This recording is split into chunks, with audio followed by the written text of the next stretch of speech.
Welcome back to the Kevin O'Connor Show. We got a lot to talk about in the NBA. Joining me today from the Athletic and Raptors Republic, Es Baraheni. Es, how are you? I'm good, man. I'm feeling great. Covering the Toronto Raptors this year has been actually fun, Kevin. It's been actually enjoyable, which is a great part of this whole thing. So thank you for having me on, man. Appreciate you. I mean, here we planned out you coming on this pod like a month ago. And who would have thought Raptors only a half game back from the 2 seed this morning after beating the Oklahoma City Thunder on Sunday. Look at us. Oh my God. Look at us. Who would have thought? Yeah, exactly. Who would have expected this? And OKC, they beat them on Sunday. Raptors so far this year, they have the number 4 defensive rating in the NBA. That's the main reason for their success. That's why where they are in the Eastern Conference. But I want to start with their offense, because you use the word fun, and that's the way I feel watching Toronto. Like it's fun watching these guys, and they're number 5 in the NBA in assist percentage, number 5 in cut frequency. They're constantly moving, playing fast. Jamal Shed was whipping the ball around on Sunday against the Thunder. It was just, this offense is just fun to watch how selflessly they play. Yeah, no, they absolutely are. And I'm glad you brought in the assist percentage, because I think that's something that over the last 2 or 3 seasons, head coach Darko Rajakovic has really been trying to instill in this team. It's playing this egalitarian offense, which is on any given night, you don't know who's going to go off, right? Recently, it's been Emmanuel Quickley. In December and November, it was Scotty Barnes and Brandon Ingram. Early in the season, it was RJ Barrett. So you really don't know who's going to be the main guy on any given night. And that has its pros and cons, of course, because when you don't have one consistent source of offense, you have to go searching. The Raptors offense has gone through that this year. But overall, to your point about it being fun, they have this collective effort type of thing going, which the vibes are incredible in that locker room. If you go and watch some of their videos, some of the post-game stuff that they do. And generally, you have a group of guys that enjoys playing with each other. So that assist percentage aspect really leans into what you see on the basketball court as well, which is guys sharing the rock, playing unselfishly. And to your point about the cuts and the offensive system, I really do think it has this European style of basketball that everybody kind of knows. There's this signature style of European basketball, which is tons of ball movement. Guys are cutting all over the place. And the Raptors have that. They're playing through their big men a lot. I know Jakob Poeltl has been hurt, but overall it's like working through Scotty Barnes' dribble handoffs and trying to get Colin Murray-Boyles going, who I know you're a big fan of. We can talk about CMB soon too. This offense has been I think it could be better, and I think it started out the season better, but you can see the fun aspect of it, to your point. I mean, I think you mentioned playing through Scotty and all that. Obviously, they're without Poeltl right now. He's not going to be out for a bit. But I was looking at numbers this year. There's been only 20 players that have logged 75-plus post-ups this season, and there's 3 teams that have a pair of players that have done it. Denver, Jokic and Valanciunas, no surprises there, 2 bigs. Milwaukee, Giannis and Portis, again, no surprise. And then Toronto, Scotty Barnes and Brandon Ingram, playing through their big wings, their forwards in the post. It's not the most efficient play for Toronto in the half court, but it's just another wrinkle in the way in which they're playing in the half court when they're not able to get out to transition. How is Toronto using the post through Scotty, especially, and through Ingram as well, in order to generate buckets in the half court? Well, what they do is they try to set up both Scotty and Ingram in like the mid post or pinch post area. And that creates a lot of advantages for them to be playmakers. So obviously Scotty has a different kind of method to his madness than Brandon Ingram does. Ingram is more of a mid-range scorer, really loves to work in that long mid-range area. So if you get him working in that mid-post area, he can score with the best of them. For Scotty, it's more bully ball. So he is going to get a switch on a pick and roll. He is going to get that defender, whether it's a guard or a smaller wing, or maybe even a big man who's slow-footed. He's going to get that guy in the post and use his advantage, whether it's his strength or his speed, to really create an advantage for the rest of the team. The defense, obviously, like there's a double that comes at some point in time. And then Scotty Barnes, the great thing about him is that he's such a great playmaker. And he's very good with the ball in his hand, so he can make decisions pretty quickly. So that's what's helping them. Also, Interior passing. It's near the top of the league. I remember I checked this maybe a couple of weeks ago, but the connection between Scotty Barnes and Brandon Ingram on the interior was near the top of the league. Obviously, you think of like Cade Cunningham and Jalen Duren, that's near the top of the league. Ivica Zubac and James Harden, that's near the top of the league. But both Scotty Barnes and Brandon Ingram are also there as far as like scoring on the inside. And so you see it clearly come into fruition with how they're working in the post area and how that's just it's translating to their offense. You mentioned earlier as how their offense was a bit better early in the year. Well, I mean, it did dip a lot in December. They had the number 20 offensive rating until Christmas. Since then, they're number 11 in offensive rating, 17th on the whole season. What's been better this past month for the Raptors on the offensive end of the floor? Well, what's behind this improvement we're seeing lately? Or is this just a small sample, you think? Yeah, so in December when they were 20th, a lot of that was because they were missing RJ Barrett. And they were forced to find themselves. The Raptors fans will tell you the record with and without Barrett this season. Without him, they are below 500. With him, they are well above 500. And I think part of that is because RJ provides such an important skill as far as attacking the rim. He's basically the only guy on the team that can get to the basket consistently off of the dribble. And that provides so many avenues for their offense because there's a lot of driving kick scenarios that Barrett can create. There's a lot of opportunities for him to finish in and around the basket, and his craft in that area has improved so much. Barrett has also dealt with a lot of injuries recently. So he had a knee injury in December. He's had an ankle injury for the last week or so. But overall, he boosts this offense in such a major way when it comes to getting out in transition, getting to the basket, and to that aspect, like finding ways to win on that side of the ball. I think overall, what's helped the Raptors, which is funny because they haven't shot the ball well. That in January, before I believe these last couple of games, they were 29th in 3-point percentage. So it's not like they're shooting the ball very well. But I think the reason they work better offensively is because they've leaned on their characteristics as a bully ball team. And Scotty is bullying guys at the basket. Colin Murray-Boyles is doing a lot better of a job. I think the Emmanuel Quickly turnaround recently has been a big part of their offense looking better as well. He's been incredible. So good. Yeah, he's averaging 20 points in January, 6 assists. He's shooting 61% true shooting. Like the fact that he's been as effective as he is recently is part of the offense bouncing back in a major way. When he is so important to what they do offensively because he's the only guy on the team that can knock down a pull-up jump shot. He's the only guy on the team that can put pressure on a defense in the pick and roll as a ball handler because of his three-point shooting. And on top of that, he's very good off of the catch as well. So he can put pressure on defenses when the defense is in rotation, when it comes to attacking a closeout and settling into a floater or catching and shooting a three. Like, there are just so many ways that Emmanuel Quickly can impact the game offensively when his scoring is as good as it is. And obviously he had a 40-point game against the Warriors recently, which was like, I don't know exactly what the number was, but it was like 112 true shooting percentage. It was ridiculous. That clearly helps. But overall, when he's playing better, when the scoring is there for him, this Raptors offense is rolling as well.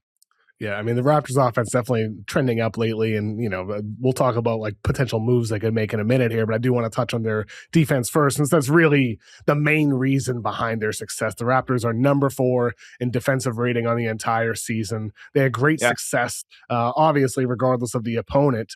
So far this year, I mean, just the way they fly around, their rotations, even without a center, I mean, how is this team so good defensively without a true 5 back there? It just blows my mind. I really do think it should blow people's minds. Like, you look at this team. How?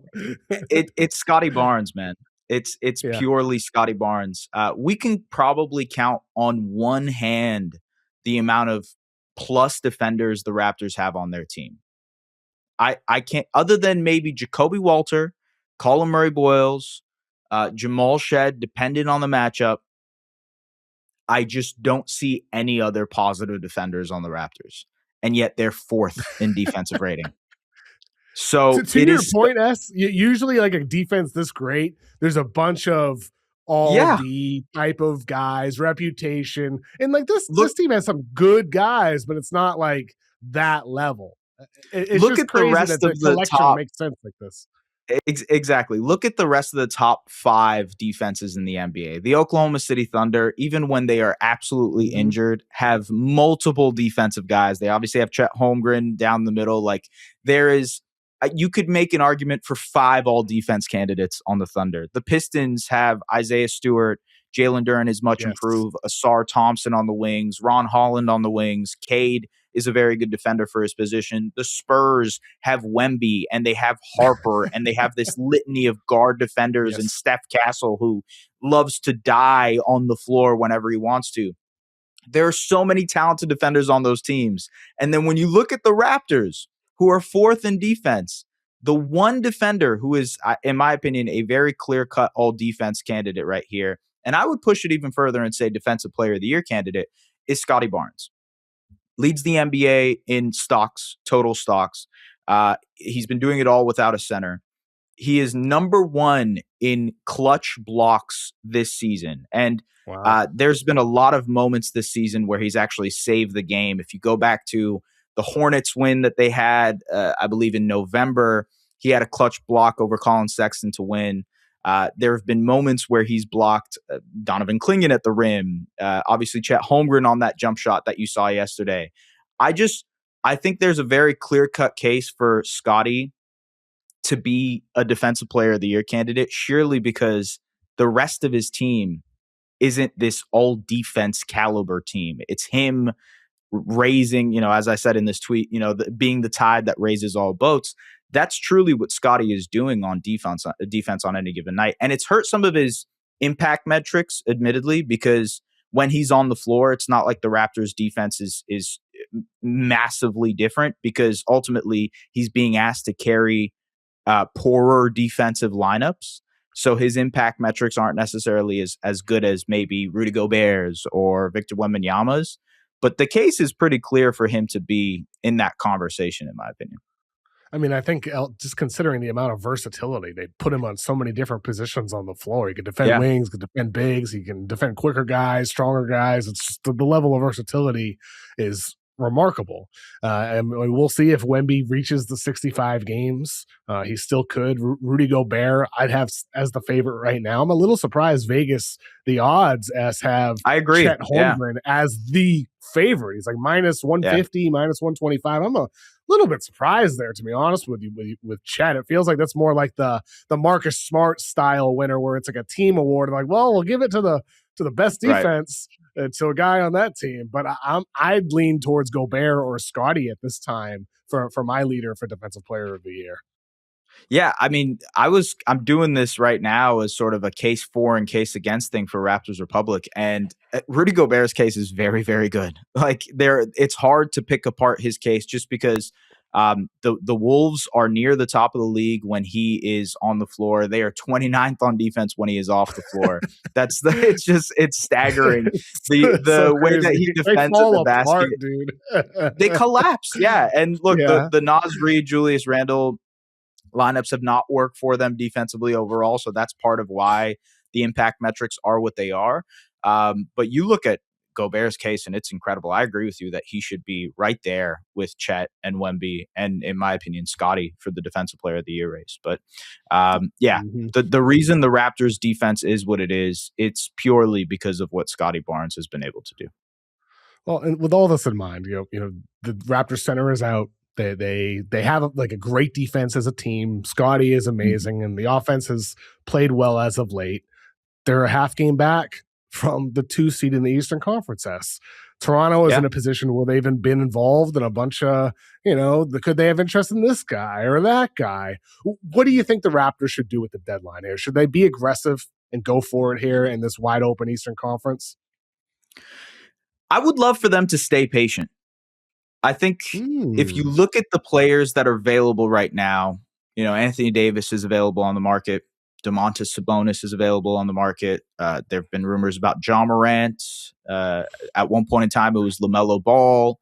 All of these players have their own warts and flaws, right? And I mean, I could probably argue for each one of them that while they have their massive benefits one way or another, that are they the difference maker for the Raptors to take them from what they are right now, which is fighting for second in the Eastern Conference, to a legitimate championship contender? I don't think that's the case. I don't think Anthony Davis makes the Raptors a championship contender, although obviously he is an all NBA and all defense level player when he's healthy. Could make it when worse, he's healthy, he could make it worse. Yeah, exactly. And look, the amount that you would have to go out and trade for these guys is another conversation.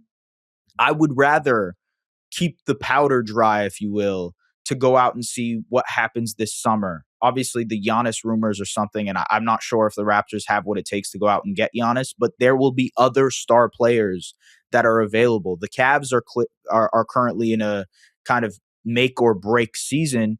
What if down the line Donovan Mitchell becomes available, right? I think there's legitimate questions about what happens with LaMelo Ball and the Charlotte Hornets later down the road. I just think there will be more opportunities for the Raptors to make a legitimate upgrade to their roster compared to the players that are available right now. I think, and KOC, I wonder what you think about this. I would rather them go out and try to address their center situation with a smaller trade, like a Yves Missi or a Goga Bitadze or a Day'Ron Sharpe, guys who they've been linked to. Like Nick Richards, right? Yeah, something like that. To just try and address having a center out there, because that'll be important for their chances in the playoffs. But I don't see them. It just doesn't make sense to me to go out and get a Sabonis or an Anthony Davis to solve that problem. How about bring back Mo Bamba? I still can't believe Darko didn't give him a chance. I can't believe it. You're a believer, man. I can't believe I'm a bomb believer. I can't believe Darko didn't see it. Didn't want to give a chance to a guy who shoots 38% from three at the 5 spot and block shots at the rim. Feels like that's exactly the type of guy this Raptors team could need to space the floor. Listen, you're right. Hypothetically, in the utopia we strive towards, Mo Bamba should, yes, absolutely, yeah. I can't believe it. Come on, Darko. I do think you're spot on, though, S. I mean, it's funny. Like this year, it feels like a theme. With my perspective on like a lot of these teams, I keep saying, go for it. These teams should go for it. Make a big trade. It's open. Go for it. With Toronto, they're the one team that I look at and I'm like, no, I don't know. I don't know if it's the right moment. I think I'd be more open to like a Trey Murphy type, somebody like that. But at the same time, like that's going to cost you a lot. If Trey Murphy is indeed available and if other teams are bidding, a la Golden State or San Antonio, that could get pretty pricey for Toronto where it's like, well, maybe we should bypass on Trey Murphy and just wait for the next guy. And so I think that's where it like leads to exactly your same perspective where it's like, well, maybe you just wait. Maybe just wait and ride out this year, have this fun team. Maybe you make it to the second round of the playoffs and who knows what could happen. Yeah. And that who knows aspect though, Wes, that is where I do wonder, well, you never know. Like, what if you do find your way to the finals? And maybe then it's like, shucks, we should have made a move. But, you know, I don't think there's any guy out there right now that makes all the sense in the world to invest so many future assets, and it really moves the needle for you. That's where I keep coming back to with this team. So the Orlando Magic, right? They made that big trade this summer for Desmond Bane. And I mean, I think Desmond Bane is a very good player, and we could argue about the value of that trade back and forth if you'd like. They obviously got off the Kentavious Caldwell-Pope extension as well. But the Magic are 8th in the Eastern Conference. They have not many people expected the Magic to be in contention, to be top 4 in the East, to be battling. And I know injuries have really hurt them. You know, Franz, Suggs, Paolo at any given moment have been injured this year too. But like, they don't necessarily have any other moves to go out and make outside of trading one of their core players eventually, because they gave up those picks. And so I feel like the Raptors are in a similar situation where they have a good proof of concept, right? Ingram has fit in very well. Scotty Barnes has fit in very well. And they've shown that they can be, you know, all-star caliber / whatever from Scotty, all defense caliber players. The rotation looks good and makes sense. I just think if you were going out and making a trade for Trey Murphy even, right, you're probably looking at a Desmond Bane type of package, and then you don't have anything else left to go out and give if another player becomes available. So you're kind of putting yourself in a tough position, painting yourself in a corner if you go out and make that type of trade. I mean, I think that's true. And in the case of Orlando, on my pod last Thursday with Tom Avestro, I mentioned to him, I was like, well, you have the Isaac salary and you have certain pieces, Tyus Jones, you could flip, and Howard. And I was like, well, how about Jalen Suggs, $35 million salary? And Tom was like, I would just trade Paolo Banchero. But maybe you feel the same. I don't hate that idea. I don't hate that idea. You don't hate that idea. Let's say trading Paolo's not available, though, S. Let's just say the Magic are like, you guys are crazy. Yeah. He's our star. He's the number one pick. We're not trading Paolo, which is kind of my impression. How that makes Magic sense. Views things here. I don't think they're going to trade him. I think this is more of a topic that we'll discuss on podcasts and on forums and social media, right? But the Jalen Suggs situation is interesting to me, though, considering he's always hurt. Anthony Black has been awesome as of late this month. He's had some big performances. Suddenly, I look at Jalen Suggs, and they got to pay him. Exactly, yes. And so suddenly I look at Suggs in year one of a 5-year descending contract, $35 million this year, falls down to $26.7 million by the 5th year of the contract. I'm like, well, maybe that deal would have appeal to some teams out there. Obviously, Orlando doesn't have a lot of assets to attach to that, but I'd be looking to explore a Suggs deal if I'm Orlando to try to shake up this roster and spice up what this team is, because he just never plays, and it feels like he's a little bit more replaceable right now than perhaps it seemed like it would have been entering the season. I saw this stat that for the 3rd season in a row the Magic are 23-21, and I looked it up, which is crazy. I agree. Is that real? 23-21 exactly. 23 every year for the last 3 years. Oh my god. That's nuts. So the Franz, Paolo, Suggs trio in those 2.5 seasons has only played a total of 80 regular season games. Oh my God. So availability, to your point about Suggs, I completely agree. Availability has been a big issue. And the way that he plays, like he really does play like he's playing football out there. He's putting his body on the line, going for these loose balls and deflections and steals. That's why he's such a talented defender. But it also forces him into a lot of moments where he might get injured. And so there's some risk reward to the way that he plays defense. And I agree that if the Magic decide to go out and make a trade, eventually at some point, he's probably the guy that they use, because they've now found a quote unquote replacement for him in Anthony Black. And I think that's, to your point, I agree. Also to the Paolo point, if you're the Milwaukee Bucks, okay, and if you say, we will offer you Paolo Banchero for Giannis Antetokounmpo, is that the best thing you could currently get on the market for Giannis?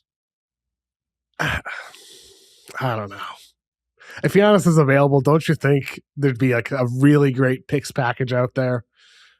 Probably. I know Banchero's young. I know, but player, the caliber of player that Paolo Banchero is. I know. Just put it out there. Tom might be on the right track. I don't know. He might be, but Tom was suggesting trade Paolo for MPJ, which isn't the worst idea in the world. That might be too much. It's kind of funny. It's like you have some segment of Magic fans who are like, "This is the dumbest idea ever," and then you have some Magic fans who are like, "I think about it." Right. It's a total split fan base. The issue is Orlando doesn't have a lot of assets. 27 and 29 swaps, a 32 first, Suggs and some other young guys. Like you said, to your point that we're talking about here with trades, and we'll talk more about some of the latest trade news a little bit later. When you trade it all for Desmond Bane, well, suddenly you don't have a lot left if that hasn't worked out in the way that you would have hoped for. Another team that made a very big move that hasn't totally worked out, but he's been better this year, the Philadelphia 76ers. Paul George has been way better this year. He looks more like a 3-and-D version of himself. Yeah. Earlier in the year, the conversation around the Sixers was about, well, Tyrese Maxey's been awesome. VJ Edgecombe might be the rookie of the year. Paul George is trending up. But Joel Embiid wasn't rebounding. He wasn't moving. He wasn't defending. He looked like a shell of his former self. I even said on my New Year's Eve, my New Year's resolution show, I was like, well, maybe experiment with bringing Embiid off the bench. Well, he's been absolutely sensational as of late. In 2026, this calendar year, 33.9 minutes per game, 28.2 points per game, 8.4 rebounds. He's rebounding the ball again. 4 games with 10 plus boards this month, up from only 2 in the prior 14 games. Also tacking on 4.3 assists per game. Embiid looks more like himself, and, maybe it's just the optimist in me, but I still hope for the Sixers that it's like one of those nightmarish runs that ends in a happy ending for Philadelphia, where Embiid happens to stay healthy for once. Well, it only needs to happen once for this team to have a chance.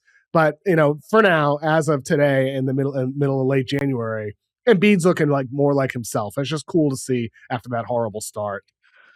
Yeah, it absolutely is cool to see. I've always thought of the Sixers and the Embiid situation in a similar way, to your point about it having a happy ending, to the Dirk Nowitzki Mavericks in 2011. And by the way, Dirk was a healthy player, relatively, didn't get hurt.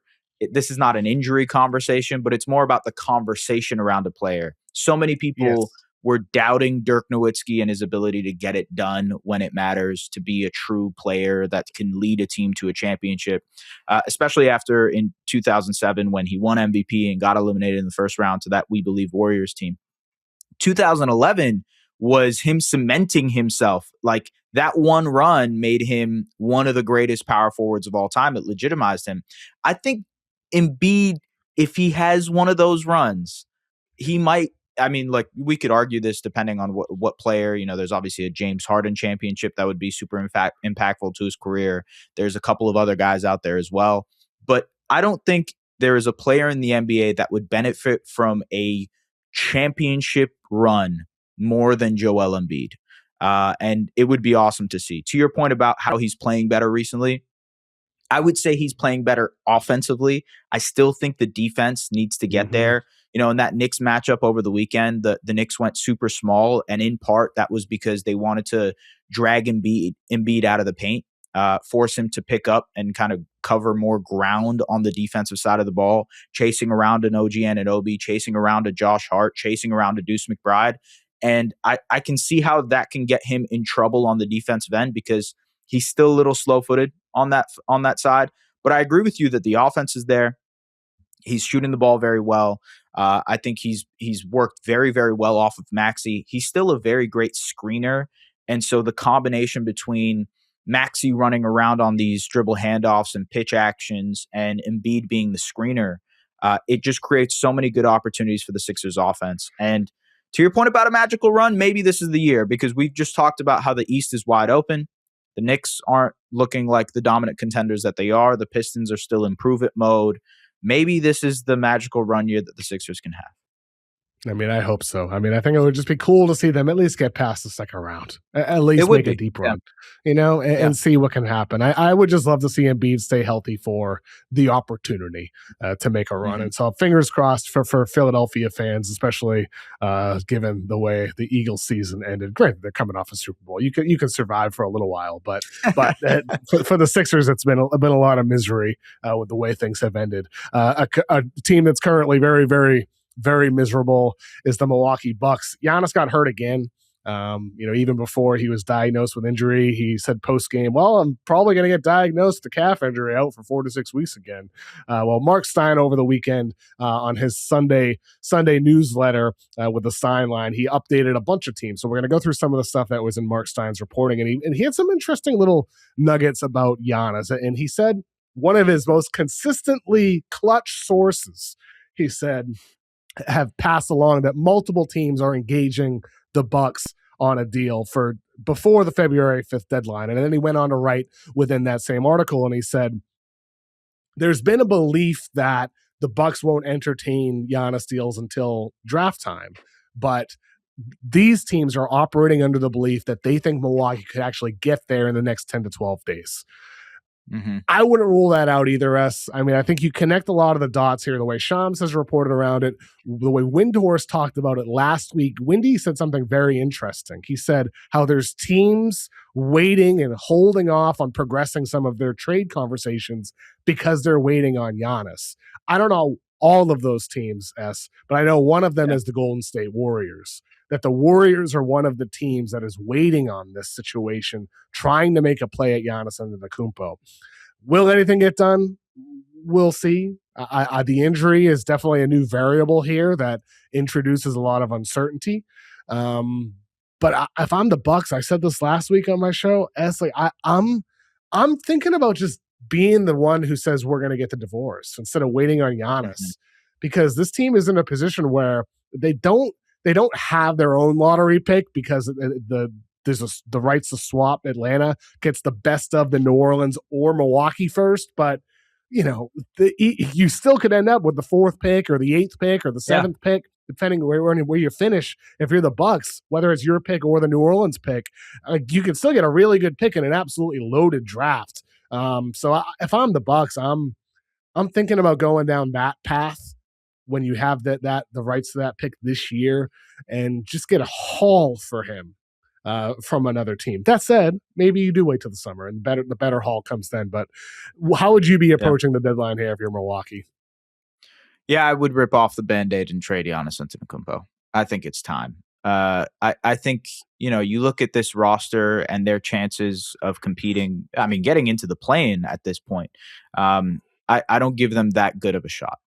And on top of the aspect, you just mentioned about waiting until the summer, I think there's genuine opportunities here for a team to say, well, we would get Giannis for a playoff run and we would get Giannis for a full season. And we also, I believe, correct me if I'm wrong here, Kevin, but they would get the bird rights for Giannis if they were to trade him here at the deadline compared to if you were trade for him. There's more value now. Absolutely. And then the other side of that coin with the Bucks, this summer, Giannis could have more leverage because he'll have a player option for the following year. So he could be an expiring contract this summer. And the team that gets him, I'm sure they want to have some confidence that he's going to stay. But at least if you do it now, you get a year and a half, to your point, and all the other perks that you talked about. Yeah. And we just lamented about the Eastern Conference and how wide open that is. If you're a team that says, hey, maybe we have a shot this year, getting Giannis for a single playoff run to see if you can make it to the NBA Finals, that's a pretty sweet deal to be able to mortgage whatever you need to get a guy like that. And then on top of that, you have an extra season to work out the wrinkles of your roster. And I look at the Warriors as a very interesting team because those picks post Steph Curry will be very valuable. It's just the matter of the fact is that they will be very valuable picks to trade. And I think you can sell yourself on the idea of, hey, we want some valuable picks, especially because Milwaukee does not have a ton of control of their picks moving forward. Obviously, the Blazers hold a bunch of them. The Hawks have a kind of situation with them as well. I guess my question is, if a trade were to go down, is it more likely for it to be a team in the Eastern Conference just because of how open the Eastern Conference is? Of course, New York has been a spot that he's been rumored to be interested in. But I'm curious to see if there's any other team that goes out and tries to get a trade for Giannis. I would be surprised if the Raptors have what it takes to go out and get him. But there has to be someone else in the East that's looking at this situation, that's looking at the state of that conference and saying, if we add Giannis Antetokounmpo, we are the favorites to win the East. And if we make it to the finals, then who knows what happens from there. Miami, maybe. Miami. Yeah.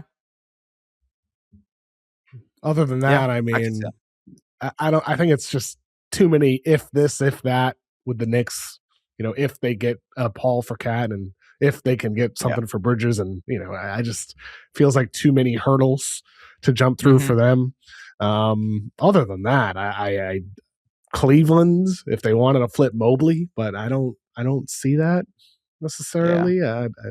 But I don't think there's many East teams, which is funny because to your point, Orlando with Banchero, but they don't have the draft capital. But it would depend. Think about when the Raptors got Kawhi Leonard. San Antonio wanted a player. They wanted DeMar Mm-hmm. DeRozan. They didn't want the draft package with an unproven guy. They didn't want the Jaylen Brown package that Boston was offering. They wanted the player. So what do the Bucks want? Do they want the mystery box package of draft picks, or do they want a player and they're not actually that concerned about the picks that they can get from a team? We don't know exactly what the Bucks want. I do think they would want both, ideally, players and a haul of picks. That's what you mostly would want, but there's not a lot of teams that can offer that or would offer that. It's like San Antonio and Houston are the teams that could offer both, but would they offer both? Do they want to offer both? That's a real debate for those organizations. I think it's a real debate among those fan bases of whether you'd want to go for that. I think with Houston's recent slip, especially Şengün, as of late, I think maybe Houston's argument is increasing, but San Antonio is still, second in the West right now. They're a bit younger in their trajectory. I think the argument for San Antonio not doing it is stronger and instead going for shooters. That's what that team is missing. But Houston needs another initiator, another creator. And so I think the argument's pretty strong for the Rockets to do it, but it's not like a full certainty that I would actually do it if I'm Houston. Because, look, as amazing as Giannis is, he's a tough guy to build around. It's just the reality of it. Especially he's on the wrong side of 30 now, and he's dealing with all these calf injuries. There is a bit of fear I would have if I'm a team having interest in trading for him right now with all these calf issues. What has been the conversation been the whole past year? Calf issues can lead to Achilles issues, and I'd have some fear right now. And so maybe that's why we might not see a trade, is because of all these issues he's having. Yeah, I wonder if that decreases his value. As crazy as it sounds, because Giannis is an MVP candidate when he's fully healthy. Like, I wonder if there is a version of these arguments similar to how, the Lakers did with Luka Doncic, and saying, well, we don't know if he's going to extend. The opposing team can say, well, we don't know if Giannis is going to be healthy. If we're getting him, he clearly is having this nagging calf issue. We don't know if he's going to be fully healthy. This is a risk on our end as well. So no, we're not going to give you much better argument for much better argument for that team receiving Giannis than for Rob Pelinka saying that to Nico Harrison. Yes, I definitely agree. Yeah, I still 1 year later, and I'm still shocked that happened. I can't believe it. I wonder, Kevin, I am curious though how much they will consider what Giannis wants here, because it feels like it's a bad breakup in the sense that neither side actually wants to break up. And so you're coming to the apartment, you guys live together, and you guys aren't really saying words to each other, and it's this weird air and weird vibe all over the place. And yet none of you has what it takes to actually sit down and say, hey, this thing is over. I think it's time for us to break up. I'm putting this place up for sale, whatever, right? I haven't seen that intention from either side. And so is that going to happen in the next 11 days, in the next 12 days before the trade deadline? It feels like too many things have to happen for them to get to that inevitable conclusion, which is what makes me feel a little bit skeptical this happens before the deadline. Yeah, I'm skeptical too, but these teams are trying, and I think the team that intrigues me most is Golden State, because the Lakers have wanted him forever. They suddenly have a salary that happens to be equal to Giannis' salary and Jimmy Butler. Yeah, they still have the Kuminga value. They have their future picks. So the Warriors are the team that I'm watching most closely when it comes to a Giannis trade. But again, as we're talking about, I'm not certain anything would actually happen here. Stein went on to write in the article that there's an inevitability that Keon Ellis gets traded. Keon Ellis, a much less interesting name than Giannis Antetokounmpo. Transitioning from Giannis to Keon Ellis is hilarious, man. That's good work. That's good podcasting. But he is a good role player. He's a solid shooter, versatile, energetic defender. 10 teams reportedly in pursuit of Keon Ellis. That's how popular he is. So let's not laugh too hard here. You're right. You're right. Yeah. Who do you think should be going hardest for Keon Ellis as a guy that could maybe change their fortunes, increase their finals odds? Yeah, I mean, I think of teams that need like some wing and point of attack defense. And so I think of the Los Angeles Lakers almost immediately as a team that makes sense for Keon Ellis, just because, again, they need more point of attack defenders, more wing defenders. And Keon, while he's been like inconsistent with his jump shot, as you're seeing here with some of the shot making, can knock down threes, is a pretty good transition player as well. So overall, I think that the Lakers make a lot of sense there. The Knicks also make sense as a destination just because, again, point of attack defense, guys who can play and cover for Jalen Brunson at the point of attack. I think Keon is a very, very talented defender. Has obviously played with Mike Brown before, and that didn't necessarily end as well as you might have thought it. So I don't know if that part of the equation doesn't make sense, but overall, any team that requires some point of attack defense. I know Raptors fans are interested in Keon Ellis as well, but that's more in the Sabonis plus Keon Ellis conversation. But my question to you, Kevin, is if Keon Ellis is this good of a player, where 10 teams are interested in him, why doesn't he play for the Sacramento Kings as consistently as we want him to? If he is actually a legitimate, and by the way, I agree. I think he's a pretty good role player. I think he's a very good defender, very talented in that right. But if he is all of this, and if there are 10 teams reportedly interested in him, why doesn't he play? Anyways, sorry. I mean, later in the show, I'm going to bring on Nate Tice for a brief NFL playoff segment. It's the same thing with like Sam Darnold. He gets drafted to the Jets. There's a stench around that franchise. There's a virus that infects the players. And there's the coaching staff. They make silly, weird decisions. And I think that's the case with Keon Ellis. I don't know how this guy doesn't play. I don't get it. I think he's a good basketball player. I think he makes a positive impact on the team literally every time I've watched him play over the first 3.5 years of his career. And I think a lot of other teams are probably looking at the Kings like, whoa, if anybody's what is wrong with you guys? Yeah. It's the Kangs, right? Kang's going to Kang. And I think that's the case here with Keon Ellis, when you have a bunch of teams that have interest in him, and except for Sacramento. They seem to be the one team that doesn't seem to want to, but it's a legitimate question. It's a legitimate question, S. But I really do think it has to just to do with it's just this franchise. And plus, this year they don't want to win games. This year, that's it's true. all about that part of it is true. I mean, we had like 5 players. I forget the exact number. Score 40+ points in college basketball this weekend. AJ DiBonta did. Cam Boozer had an awesome game. Didn't score 40+, but just multiple guys had amazing performances. This is a special draft class, and so that's the priority for some of these teams. And like I said on the pod on I think Tuesday or whatever day it was, the Bulls need to be tanking. While they had a big win over the Celtics, it's like they're still winning some games, and I don't get why this team's not trying to tank out of the plan. But here we are, they're winning games, and yet Stein reported that Kobe White and Ayo Dosunmu are being pursued by teams. Kobe White's a good basketball player, good bucket getter, good shot creator. He had 22 points. He didn't have the most efficient game, but he played well in that game against Boston. He consistently scores 20+ with solid efficiency. I think he could help a lot of teams. And so maybe the Bulls, their willingness to move White ahead of his free agency this offseason is a sign that they're willing to take some steps back. Dosunmu as well as a solid role player. But with Kobe White, where are there any teams that come to mind to you that you think would be best fits for Kobe White? I think he's bound to be a Minnesota Timberwolf. I think it feels like it's almost a foregone conclusion that the Timberwolves are going to trade for him. I think the driving ability, his ability to get downhill, obviously to create his own shot. He's such an improved pick and roll player over the last couple of years. I think his 3-point shooting has markedly improved over the years as well. Just an efficient bucket getter, a guy who can create his own shot next to Anthony Edwards, who can also create and facilitate for others.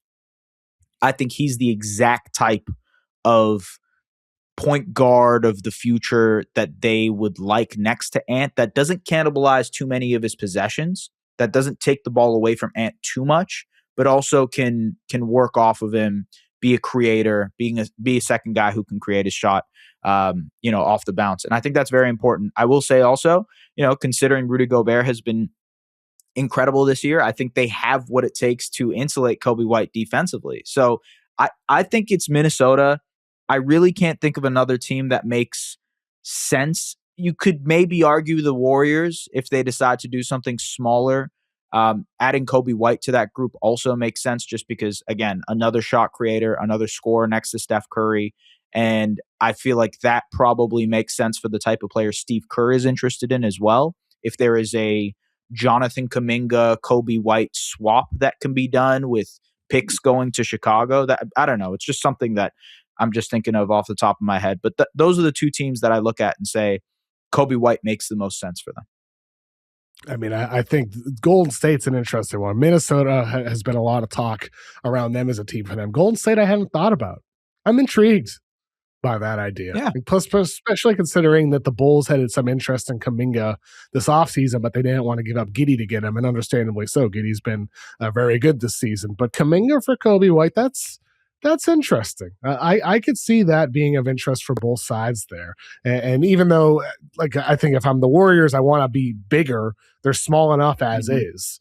They have too many small guards and wings as is on the roster. But that's a pretty good way to get some value back for Kuminga. Yeah. And it's very possible that you might not get a better player than that. Speaking of the Warriors, like, Kuminga is out, injured again. He's got a knee injury now. Just seems like every time he gets an opportunity, he gets hurt this season. Sometimes it's fake, sometimes it's real. This seems like one of the real ones with Jonathan Kuminga. I twisted his left ankle. It was a legitimate injury. You could see it happen. Hyperextended his left knee as well, and he's out. Yeah, he may have very well played his final game with the Golden State Warriors.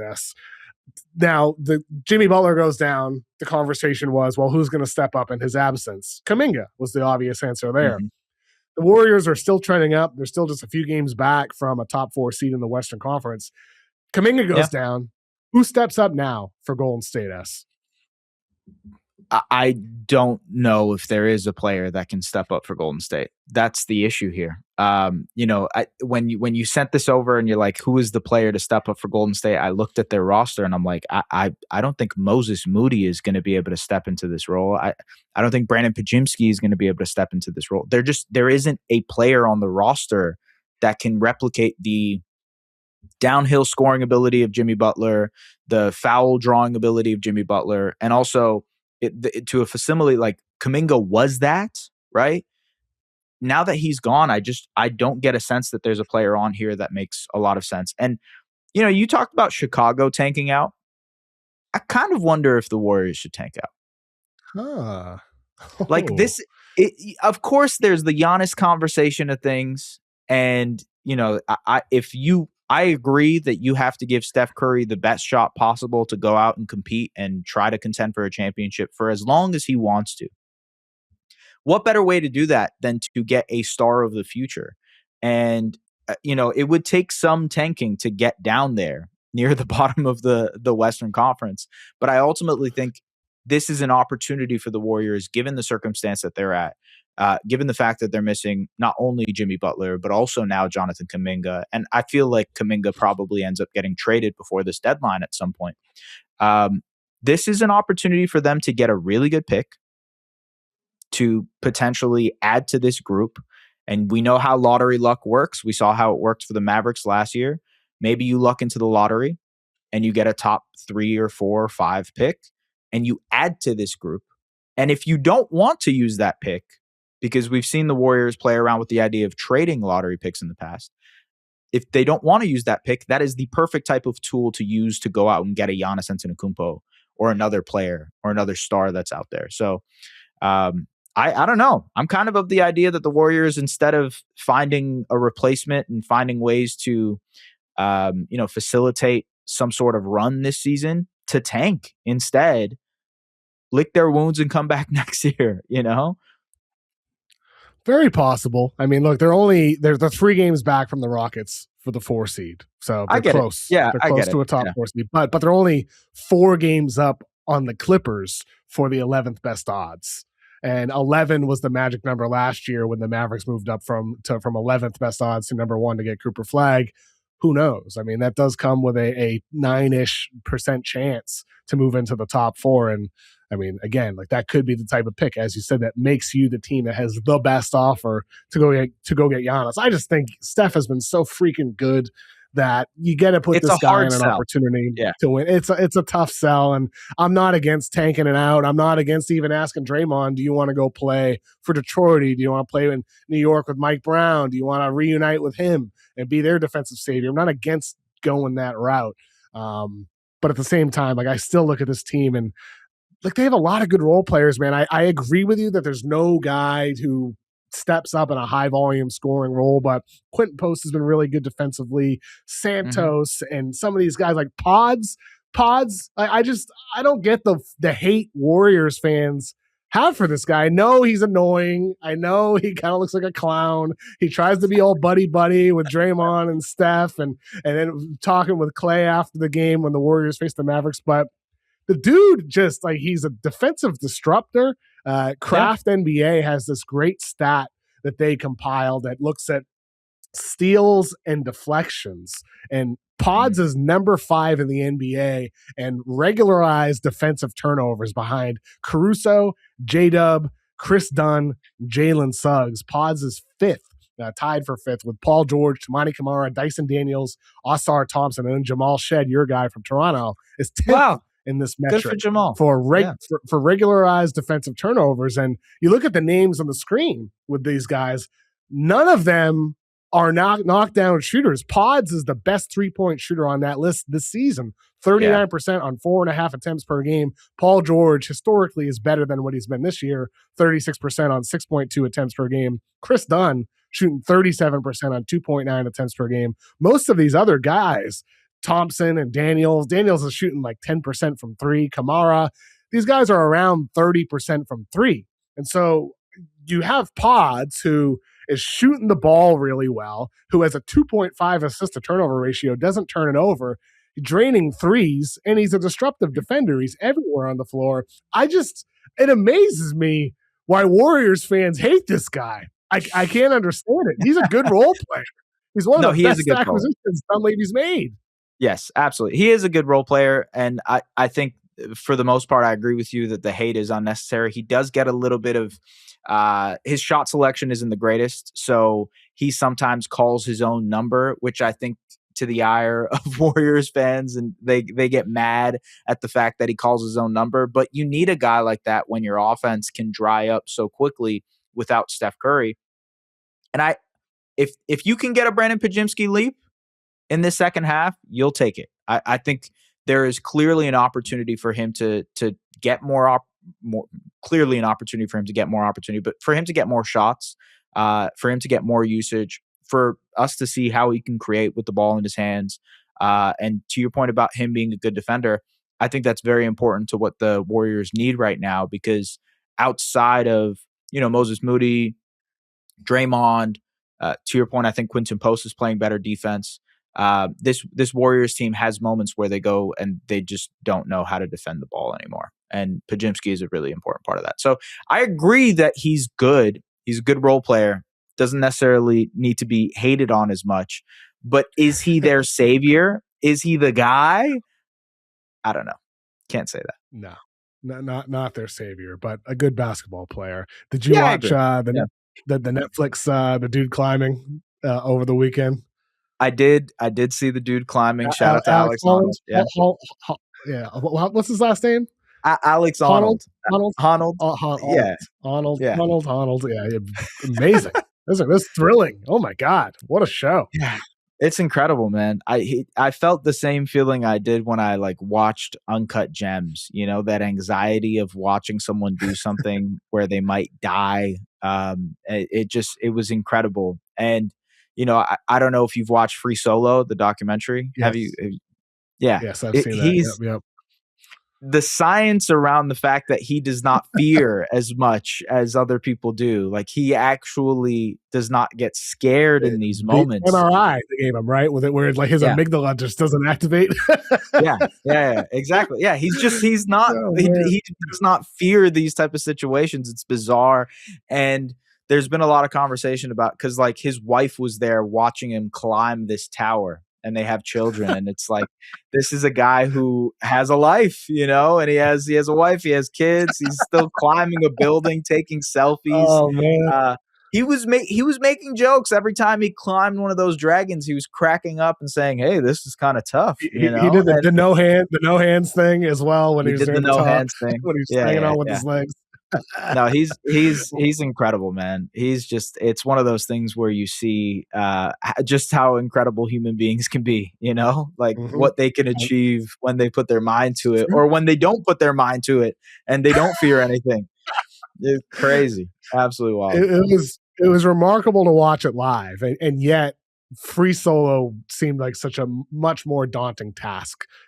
Climbed El Capitan, this massive rock formation, and just that whole documentary, it kind of follows him from the start of getting into climbing, and then follows him through preparing for this climb using a rope and all this. And like there's a quote earlier in it where he's like, "I don't think I'll ever pick a girl over climbing." He's like, I think at one point his then girlfriend, now wife, asks him, "Is there anything that would enter the equation that would make you stop doing this?" And he's like, "No." That's funny. So that's so funny. No, I'm just gonna keep doing it. I mean, he's a crazy guy, and I mean that in the most endearing, best way possible. But I mean, he gets to the top of this building in Taiwan, and he says, "Sick. What a view!" And he's just standing up there. I mean, the whole climb is impressive, and then he gets to the top, and he's standing at the top, just where a gust of wind could knock you over, and he's just so carefree, taking selfies up there. I couldn't believe Kevin, he did it in an hour and a half. He did it in an hour and a half. That's less than a basketball game. That's less. He took less time than an NBA basketball game. He climbed an entire building, and it didn't seem like he was like, there were moments where he said he was tired and that this was tough, but for the most part, it didn't seem like he broke a sweat. In that picture that you see right here with him at the top of the tower, he's not even sweating. It's crazy that someone can do something like this. What a guy. I know. Amazing. It was very entertaining to watch. Definitely check out Free Solo if you enjoyed watching him do that live. And Free Solo is great. It's like a breezy, talking about 90 minutes. It was like a 90-minute documentary, very easy to watch. Maybe I'll check that out again. I haven't seen that, I think, for many years now, but very, very entertaining. S, thank you so much for joining me today, man. Please let people know where they can find all your stuff. Yeah, come listen to us at the Athletic NBA Daily. We do daily podcasts. If you're interested in the Raptors stuff, I cover the Raptors over at Raptors Republic as well. So appreciate you, Kevin. Thank you very much. Thank you, S. Thanks again to Es Baraheni. Coming up, we got Nate Tice talking about his Minnesota Timberwolves, and we also talk about the NFL playoffs, Patriots, Seahawks in the Super Bowl. Let's get into it with Nate. All right, joining me now to discuss the NFL playoffs and the Minnesota Timberwolves from Yahoo Sports, Nate Tice. Nate, how are you? I'm doing great. Great to see you. I've been touting the new Yahoo NBA channel on our show, so it's good. I've been saying your name. This sounds weird, but your name has been in my mouth lately because I keep saying, "Oh, KOC, check him out." So great to see you. But yes, you've been on my mind a little bit, just inadvertently, as our corporate synergy is working right now. Yes, exactly. I like doing some of these crossovers with you. I mean, my Patriots are in the Super Bowl again. They're gonna get to face off against the Seahawks in Super Bowl LX, Super Bowl 60. Unbelievable that they're back in it again. I do want to start off with the NFC matchup, though, between the Seahawks and the Rams, because this was like going from JV to varsity, watching Patriots Broncos and then watching Seahawks Rams.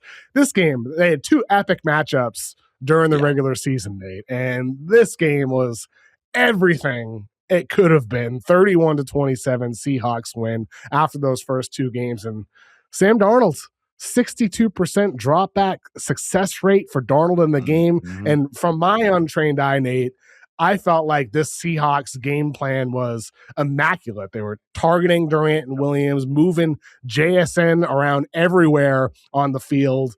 What did you see from the Seahawks to find so much offensive success with Darnold and that whole team?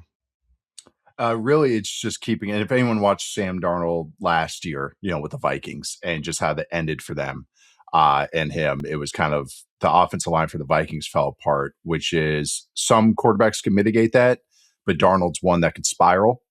We've seen this from other quarterbacks, CJ Stroud, even in this playoff. Certain quarterbacks can spiral if they're not feeling very confident with everything they have. And it's really cool to see Darnold last night and the Rams pass rush is pretty dang good. You can tell when the ball's coming out quickly for him. It's like, oh boy, this could be a good day for the Seahawks and good for him because that means he's seeing it right. That means the protection's right. That means the operation's going well. I think Clint Kubiak gets a ton of credit for how kind of keeping everything on the rails when they had what we call designer plays, which is in the red zone or on third down or a shot play, like a big play before the end of the half to JSN. Is that Darnold was ripping it. There's no hesitation. He's moving around the pocket. His eyes were going to the right spot.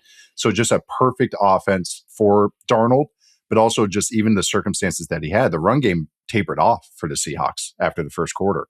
And he was just able to keep firing. They didn't use a ton of play action. Like the Rams used more play action than Darnold did and the Seahawks did, which is you'd expect. They're both from the same offenses, but just different flavors of it, the Rams and the Seahawks. But it was kind of cool to see the things that you would think would make them spiral. Okay, the right guard's getting beat, Anthony Bradford. Darnold has to drop back and not use play action. The run game's not working great. And he was still just ripping throw after throw after throw. And I think it just speaks to the confidence he has and what it's being called and just what, like, he's had a lot of time on task on those plays. And also just Clint Kubiak just freaking firing on all cylinders. I thought that he called a perfect game. I don't think they had any better like back-to-back plays that I didn't agree with. I thought the situations were perfect. Like our situational calls were really good, I should say. Kind of knew what they were getting with the Rams defense. And so just credit to them. Of course, Mike McDonald is just earning all the praise that he gets. Like just solidified himself as one of the best game plan callers and that we've seen probably in the last half decade, maybe even decade. And now I think Clint Kubiak kind of gets some flowers with Darnold, of course, to execute all that. But I think Clint Kubiak, I'm sure Tom Brady let everyone know that he was interested in Clint Kubiak, by the way. And I think, but that was one of those where it felt like Kubiak, it was justified. Like, I really do think that even if Tom Brady didn't say a word, like, I think Kubiak deserves a lot of praise for how his situational calling was. And then in games like that, that matters. And just to nail every situation they get in just kind of speaks to how prepared that Seahawks team was. You mentioned the situational football. That's one of the things that stuck out to me in the Broncos Patriots game is just how predictable the Broncos were. And like that's partially because the weather in the second half of that game. But even in the first half, there's no trickery. I thought, maybe you'll play flea flicker and do something a little different. Mm-hmm. Were the Seahawks mixing up some of their tendencies at all to become a bit more unpredictable in that game? Yeah, you mentioned it. The JSN moving around was what's funny about JSN and it was one of those where everybody kind of like when we as a monolith, as evaluators, I should say, kind of evaluated him. It was, he's going to do most of his work from the slot in the NFL. Did at Ohio State. There was a game in the Rose Bowl he played against Utah where he was dominating all over the field, but it was kind of like, all right, he was hurt for most of his last year. So it's how much can we extrapolate that from Ohio State? And seeing him as a pro is mostly in the slot. And then now this year that he has his true breakout year, Kubiak is moving him around everywhere. And it's been cool to see him being on the outside and dominating from the outside. But having said all that, he aligned in the slot almost like 40% of the time last night, at least a third of the time. And that's kind of a way to break tendencies and to break what you think is situational calling. JSN in the backfield on his touchdown was a great one because that's just a way, it's simple for the quarterback relatively. It's a concept Sam Darnold, every quarterback has time on task on. It's called SAIL. And on that route, but this is what cool coordinators do and cool play designers do. It's rather than have a running back or having a slot player run that from a normal spot, let's put JSN basically in the backfield to run that route. And it just messes with defensive calls. Even for the offense, it's something they've run. Just those little twists to kind of like change it up to make it look different to the defense and pops JSN wide open. I thought one of the coolest ones, and this is what's really cool about the NFL, is these coordinators, these coaches are really good at self-scouting and opponent scouting. The good ones are. And in a normal situation, say it's week 16, you're looking at the previous 4 games typically, and then previous matchups you might have against that play caller or that defense or that offense. Once you get to the playoffs, these really good coaches look at the full season. They look at all the matchups you've had. They look at all the red zone plays you've had, all the third downs you've had, and they can just kind of play off your tendencies but also they can play off their own tendencies that they set up. So if you saw the Jake Bobo touchdown, that was what they call a pure tendency breaker. First down in the red zone, Jake Bobo's on the field, and he's a blocker. Like Jake Bobo is a glue guy receiver. He's a 3-and-D receiver. Like he is just a guy that's blocking, catches some underneath passes, get a first down, just do everything, kind of just keep it all together. And when he's on the field, it's to block. And the Seahawks, this again, you're talking about your own tendencies that you can break. And this is what the geniuses of these coaches sometimes. When Jake Bobo was on the field in the red zone, the Seahawks had an 80% run tendency. That means 4 out of 5 times they ran the ball when he's on the field in the red zone. And then the Seahawks went, he's on the field. So the Rams were probably going, run, run, run, run, run. And then they run a play action and hit a touchdown to Bobo. It's the best. Like that stuff is the best because that means they set that up. It was like a great joke in a movie. It's just like they set it up from scene 1 and it cashes in the last scene of the movie, like a brick joke, as they call it. So I just think that was like those little plays, those little situational plays is where you get to see how good the Seahawks were operating last night. I mean, 100%. I mean, and Darnold executed at such a high level. It's hard to believe. I mean, my first NFL segment of the entire year was with you, Nate, and I had 7 NFL questions for you. And I was like, well, wait a minute. Baker Mayfield's good now? Sam Darnold's good now? Is Geno Smith good? Apparently not. Apparently he's not. But apparently not. But Sam Darnold, I mean, it's amazing. This guy bounces around with the Jets and the Panthers, and he's a backup on the 49ers just 2 years ago. And he's had 14 wins in consecutive years, and now he's in the Super Bowl. And if you hadn't watched the Seahawks all year or ever watched Darnold before, you'd think this guy was an elite quarterback. The way he performed was ripping the ball around the field, executing at such a high level. It really is a good example of how sometimes situation and opportunity and developmental trajectory is so different for all these types of players in every sport and every person. And no matter what you do in life, everybody's journey is so different. But with Darnold, what are the ways he's evolved in these most 2 recent years with Seattle and with Minnesota, Nate? Or is it more that like this is a nature thing, and the Jets with their stench and them being such a piss poor organization that will never win anything and never has in this century? Was it more that him just falling into the wrong spot early in his career with the Jets? I'm just curious, like, well, how do you assess this journey for Sam Darnold to be there in this position now that he's in? Yeah, he's a complicated one. So just kind of like a disclaimer for that draft class, he was my QB1. Josh Allen was my QB2. Lamar was my QB3. I think I had Rosen 4. I was not a fan of Baker. But then why I like Darnold, he was younger coming out of USC. He was a redshirt sophomore. He was also, and these are the guys I kind of have a tendency to bet on. He hasn't been groomed since he was 9 years old to be a quarterback. He was an athlete. Like he was playing basketball and he was playing linebacker and tight end. I don't know tight end, but for sure a linebacker for a chunk of his football career, and then kind of became a quarterback. And sometimes he played like a linebacker playing quarterback as opposed to a super polished guy. And I mean that as a compliment. I mean that as a knock, is that some of that polish and some of that, I think NFL quarterbacking is, of course, with the high end stuff you can do, but it's also how you can mitigate the negatives and how you can not make a bad play worse. And I think that's what Sam Darnold had to learn in the NFL, especially going into an ecosystem like the Jets. He wasn't outright awful, as people remember with the Jets. He just wasn't like an easy, like, oh, this guy's going to be the GOAT. It wasn't like Justin Herbert's rookie year, something of that sort, where it's like, oh, yeah, obviously this guy's good. It was more just like, okay, he had some flashes, but the place was just such a mess. He's throwing to Robbie Anderson and stuff, like just guys that just nothing was working there. But the thing is that he wasn't able to kind of hone in on what he is good at. He's really good throwing on the move. He's really good. He'll push the ball. He can create a little bit. But I think it's a balance between guardrails, which is what this Kubiak Shanahan offense is, that lifts your floor up, and also a crutch. There's a balance between having that. And I thought a lot of previous coaches used those as a crutch as opposed to growing him and kind of like letting him learn the game and learning to play quarterback. So it's been more just years of maybe just kind of like learning to chill out.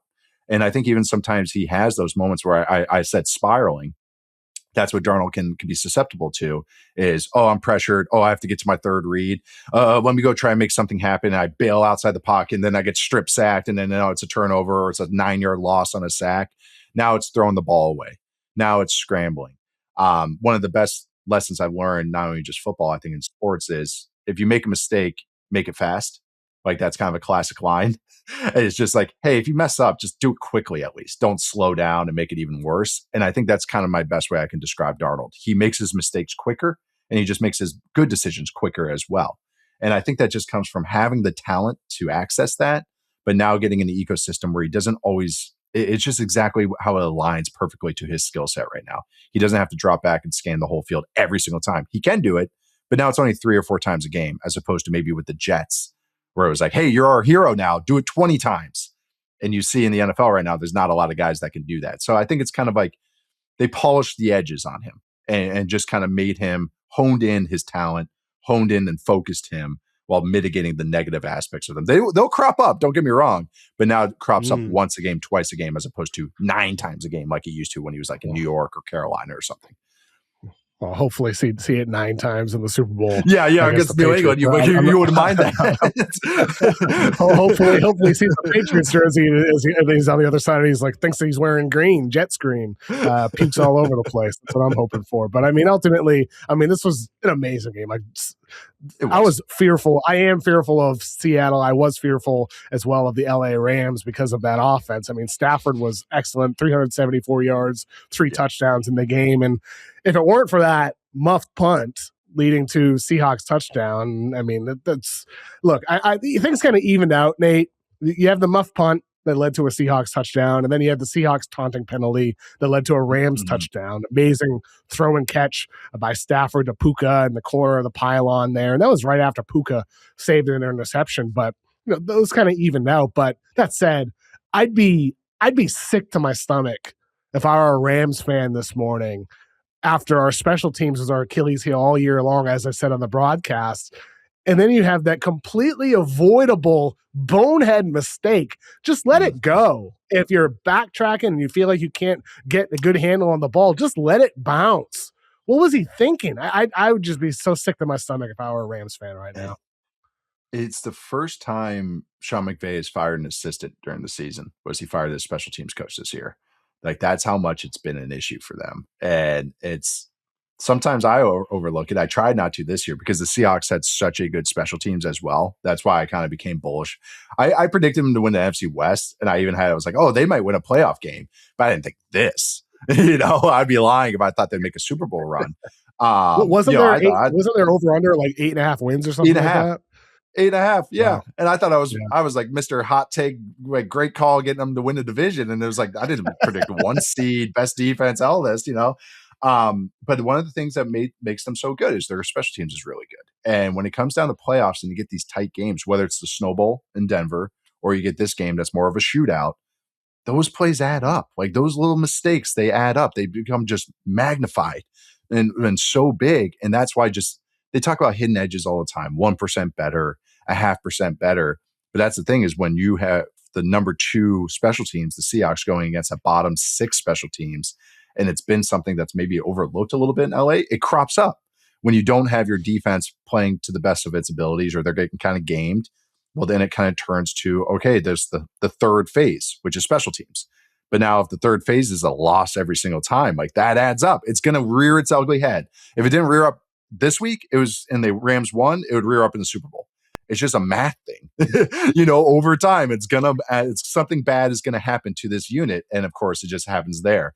But that's what you get. Like, the Rams a year ago, I really want to say it was last spring. So this would have been before the 2024 season. They didn't have a kicker, a punter, or a long snapper after the draft. And that's unheard of. And then it came back to bite them. They had issues that year with some of their special teams operation, and they had to switch kickers around. They had to do some stuff, and then they ended up sorting it out. But even this year, same kind of thing. And the Rams have done an amazing job drafting. Les Snead has done an amazing job on day 3. They've identified a lot of unpolished gems, throughout their scouting staff has done a tremendous job, I thought. But that's kind of one of the things that's kind of always bit them a little bit, is just kind of like maybe special teams isn't taking such a priority because they're skimping somewhere. So to me, it's usually linebacker and special teams for the Rams. And when you go against another really good team, that's what shows up. And that they kind of bit them at the worst moment. Again, Sean McVay already fired the special teams coach, so I don't know what's going to be happening now. I guarantee you they'll draft a returner this offseason. I guarantee you that. I mean, they were using Kyron Williams on their last punt return they had. Like, well, we might as well put one of our best skill position players back there, and maybe we'll have better luck at this point to do that. I mean, it was incredible. I mean, that last play, Witherspoon, the tackle to keep Puka in bounds, and he made the big play on the contested 4th down in the end zone with about 4 minutes left. I thought Stafford rushed that throw. He had a wide open pocket. He wasn't under pressure. I think that's probably one of the throws he wishes that he could get back on that 4th down play from the 6-yard line or whatever it was. He just wasn't under pressure, Nate. Is that unfair to me to say that, considering the great game that he had? It's one of these, I have to watch it on film before I say anything. So it's like, it's hard for me without seeing all 22 guys out there, just kind of seeing how it broke down. I did think that he kind of like, there's a couple times where the Seahawks did a really good job of taking away 1/2, and then he had a kind of, Stafford's really good, and he's not a creator, anymore. So he's not going to, like, his way of winning is to stay in the pocket, move around, and then get to 1 to 2 to 3 to 4. That makes sense. He's an older quarterback with a big arm. So that's, the Seahawks did a great job throughout the night, especially in those circumstances where they took away 1 and 2 of what they were. I think the first 3rd down of the game is a great example. I know you're talking about those 4th down play, but the first 3rd down of the game was the best example of this. Julian Love drops in, and how he's a safety for the Seahawks. How he rotates down is not typical. Like, it's, you either go inside the linebacker or the outside the linebacker, and he hesitates and then drops down. And you can tell discombobulated Stafford a little bit because the timing of the rotation was a little weird. And that's playoff football. You can do these little funky things in playoff football. So Stafford has to rally, a quarterback like May, maybe a couple other guys, Josh Allen, Lamar, Mahomes. They might see that and go, oh, okay, I got caught there. I'm going to go scramble and create. Stafford whips his head around and he tries to go to Puka Nacua late. And he almost makes the throw, but it's such a hard throw with great coverage. But then, boom, boom, off the field. Seahawks win that down. Same thing, kind of that 4th down, where it's like, because 1 and 2 are taken away, now rallying to 3, 4, whatever. It's so tight in the red zone that there's not a lot of space. So I think that's kind of maybe what it was. Like, I got to get rid of this ball. And then it just ends up like that, where his ball's batted down and everything. I also thought the Seahawks, took away the running back, which is, I think, where the ball was supposed to go. And it was funny because 2 Seahawks defenders ran with it, and it only should be 1. And I think McVay, even after the game, was bitter about it. He goes, yeah, the Seahawks busted, and they got it right. Like, they accidentally covered it. And I want to rewatch and see exactly what happened, but that seems right. There's never going to see 2 guys run with a guy like that, unless it's Randy Moss, or Calvin Johnson or something like that. But seeing a running back on 4th down get double covered, somebody had to bust, but screwed everything up. Then that's an unusual look. So Stafford's like, oh, shoot. Like, what is this? And then I think that, starts to spiral. When I talk about spiraling, but Stafford's spiraling is a little different than Darnold's spiraling. So I do think that maybe it was a little hurried, but I think it was just such an unusual, funky look that he was probably just like, what? I got to get rid of this. Like, like something weird is happening. So I'm just going to cut my losses and try and get rid of the ball. So that's how I read the situation, at least when I watched it on TV. Well, Seahawks won that game 31-27, beating the Rams, and they're going to face off against the Patriots, who beat the Broncos 10-7. And that game began, Nate, earlier, and Drake May almost threw an interception on the 3rd down of the first drive, and then Mims roasted Gonzalez, and Broncos are up 7-0. Patriots punted on each of their first 3 drives. First time all season they had to do that, and Drake May's missing throws everywhere. It looks like he's facing the Raiders in week 1 again. It looks like his rookie season.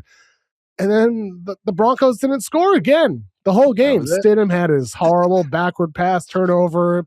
Patriots score, field goal, blocked field goal by Leonard Taylor at the end of the game. And here we are.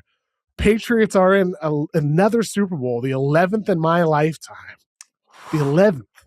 I can't believe it. I really can't believe it, Nate. It's hard to fathom for me as a Patriots fan, as blessed as we've been in this fan base, for multiple decades now to be in a Super Bowl. The way I look at it is, so after my dad died, Brady left. He went to the Bucks, and this was in 2020. He passed away. That was Brady's last year with the Patriots, the 2019 to the 20 season. My mom and I have always joked, "Well, your dad died at the perfect time." Right? Like the Patriots suck now. It's okay.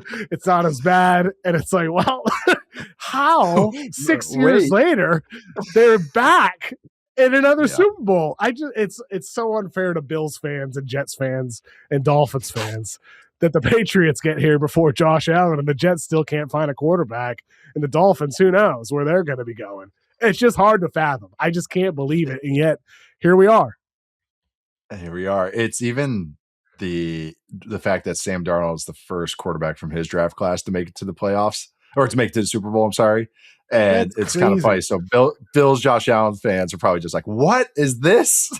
Just a double whammy. It's like, what? Same with the Ravens probably too. I as someone, as I grew up, Vikings fan, and then when my dad got fired, it kind of changed. Like, I was a Jags fan for a little bit, then Bears. Like, I've been all over. I worked for the Raiders. So I was a Raiders fan for a little bit. But the thing for me was the teams I didn't like ever were Patriots and Cowboys. And then now, as a neutral observer, and really since I've been in media, I don't care. Like, I have friends in the league, and but it's kind of, for me, it's actually kind of nice to not have like cheering interests, because I can just talk about it and be like, and I can't gamble on it anymore either, because I get a paycheck from the NFL for NFL Network stuff. So for me, it's a lot of like, give the analysis, hope the takes get right, and be like, whatever. So like, for me, if you asked me 6 years ago, I would have been like, man, this is obnoxious. The Patriots are good again, and they found another quarterback guy.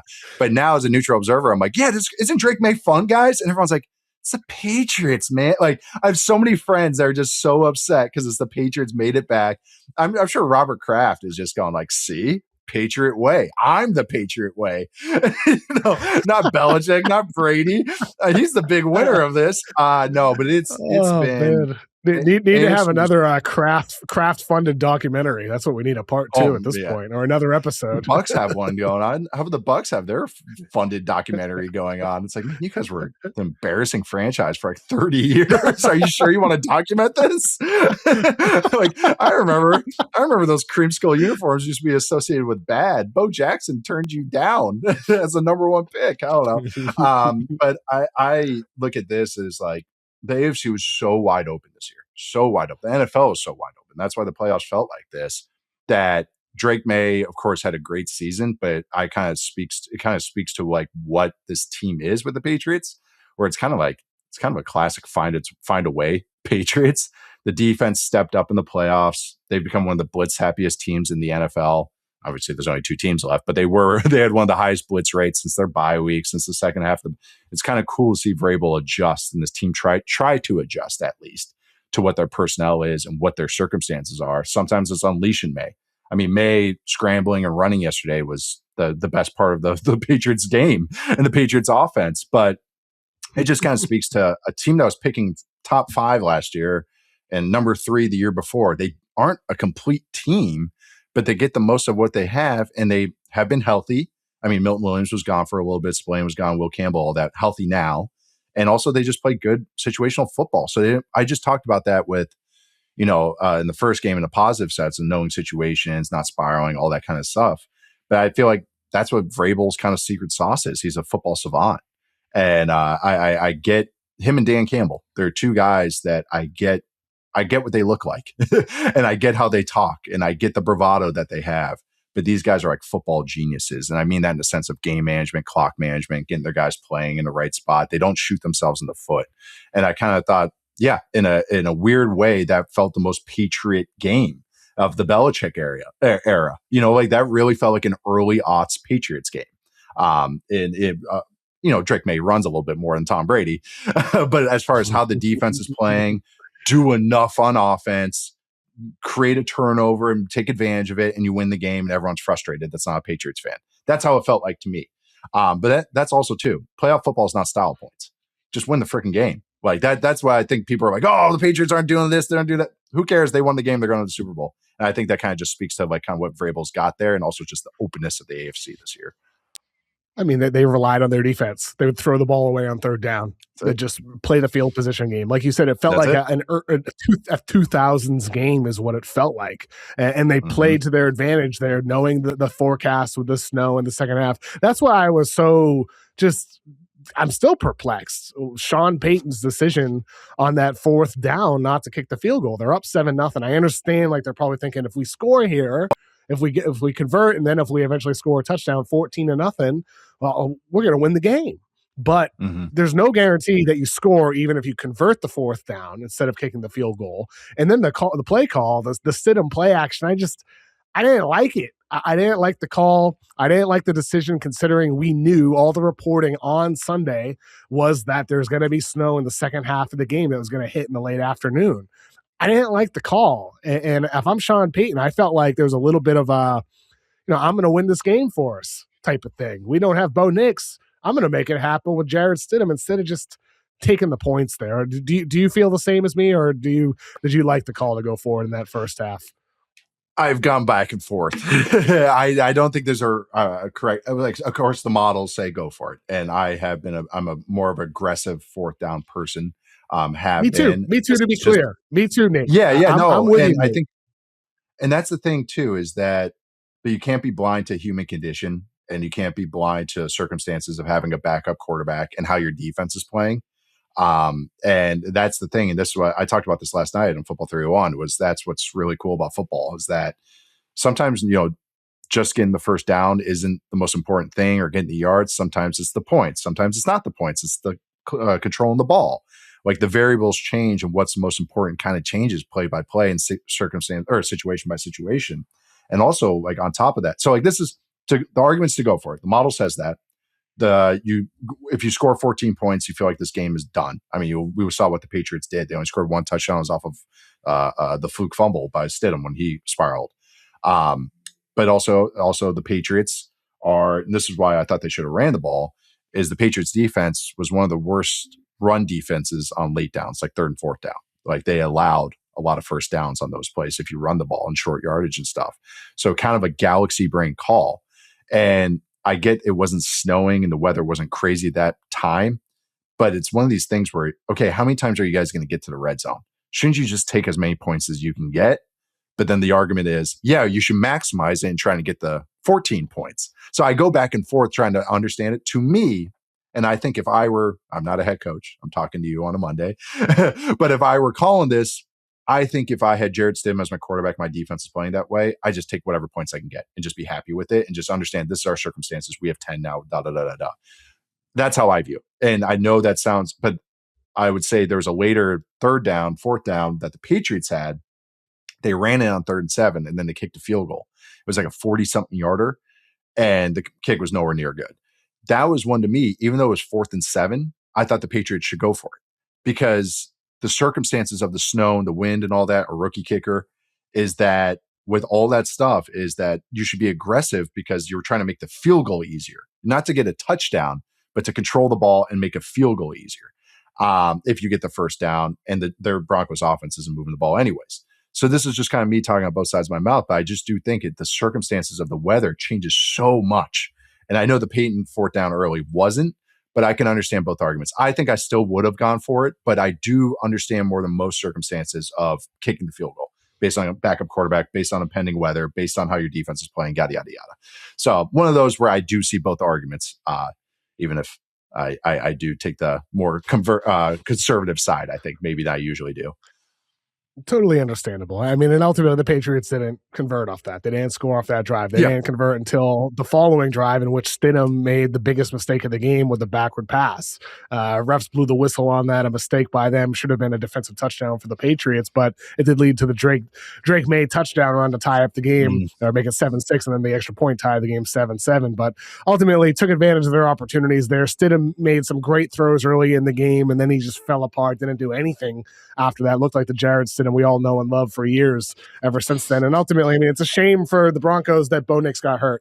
Like, it would have been a different game if they had Bo Nix, but they didn't have Bo Nix, and the Patriots took full advantage. And as you said, Mike Vrabel being a big part of that with the way in which he approached this game, situational football in the second half, that late substitution before the interception with 2 minutes left, or 2 minutes, 30 seconds left or something like that, the Stidham interception. Can you get into what the genius was behind that play by Vrabel with that late sub? It sounds so simple. But it's so fun. And I think that's, again, Vrabel is a football savant. And I will stand on this. I tweeted this after he got hired, and he said some old like coaching adage, and people were trying to make fun of him for being a meathead and stuff. I'm like, you guys are going to be so surprised here.